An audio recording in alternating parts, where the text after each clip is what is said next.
Bocil ini sebenarnya insecure karena punya tanda merah di wajah. Si ayah juga punya tanda yang sama. Katanya jangan sedih, justru tanda itu muncul karena mereka dicium malaikat. Orang-orang yang terpilih yang punya tanda kayak gitu. Anak itu percaya sampai akhirnya dia udah jadi gadis remaja. Dan untuk pertama kalinya dia naksir sama satu cowok. Langsung ditolak. Bahkan dia dihina karena tanda di wajahnya itu. Pas pulang, anak ini marah banget sama ayahnya. Dia yakin kalau tanda wajahnya itu karena keturunan si ayah. Dia jadi benci sama ayahnya. Sampai pas dia lagi bongkar-bongkar, dia nemuin foto wajah ayahnya tuh dulu mulus. Justru dia sampai bela-belain nato tanda yang sama di wajahnya supaya anaknya gak malu karena ngerasain itu semua sendirian. Anaknya ini baru tahu dan nyesel. Dia baru sadar kalau rasa cinta ayahnya ternyata sebesar itu. Luar biasa ya kasih sayang orang tuanya. Yuk cintai orang tua kita ya. Asli sedih banget liatnya. Si ibu bebek ini rela mengorbankan dirinya demi menyelamatkan anak-anaknya dari kobaran api. Rumahnya sudah kebakar dan dia gunakan tubuh dan sayapnya untuk melindungi anak-anaknya itu. Hujan pun turun dan api pun padam. Anak-anak itu keluar dan berlindung di mayat ibunya.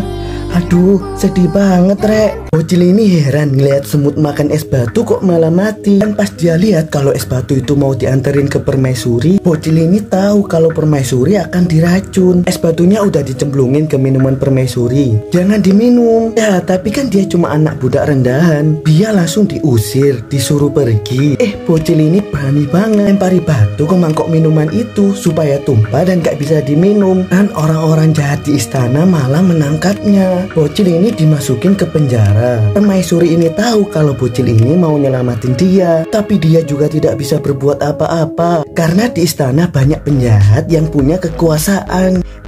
Sedih banget. Bocil ini ternyata harus dikasih hukuman minum racun. Pas permaisuri protes, si raja malah marah. Tapi dia ngasih tanda kayak gini. Artinya semua itu bohong. Itu rencana buat ngelawan pengkhianat di istana. Permaisuri yang pinter langsung ngerti dan acting pura-pura sedih. Karena sebenarnya yang disediain raja itu bukan racun, minuman biasa. Bocil ini baik-baik saja. Setelah tahu di istana banyak pengkhianat, si permaisuri menyiapkan diri, belajar mana, nyusun strategi, dan gak ada lagi orang jahat di istana yang bisa mengkhianati dia. Bocil cewek ini heran, dia temennya bawa bekal kok cuma nasi putih doang. Jadi dia kasihin tuh ayamnya sepotong. Udah dikasih tetep aja bocilnya makan nasi doang. Ayamnya nggak dimakan, malah dibawa pulang. Dan si cewek penasaran lalu diikutin. Ayamnya dibawa untuk dikasihin ke ayahnya yang lagi sakit parah. Jadi walau masih kecil, anak ini hebat banget, Dia selalu ngurusin ayahnya yang lagi sakit. Semua kerjaan rumah dia yang kerjakan. Bocil cewek ini jadi keinget ibunya yang di rumah. Biasanya dia cuma main, bahkan makan aja harus disuapin. Sekarang dia mau berubah, jadi rajin nih bantu-bantuin ibunya.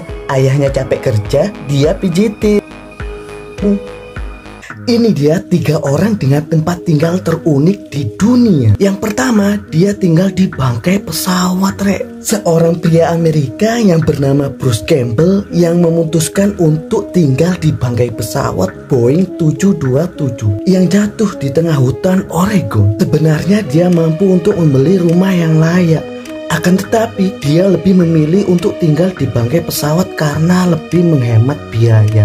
Kak ngono aduh tonggo riko. Di sana dia tinggal di tempat tidur lipat. Dan dia mandi di kamar mandi rakitannya sendiri. Bahkan dia memakan sereal untuk penumpang pesawat. Yang kedua, Hanging Monastery.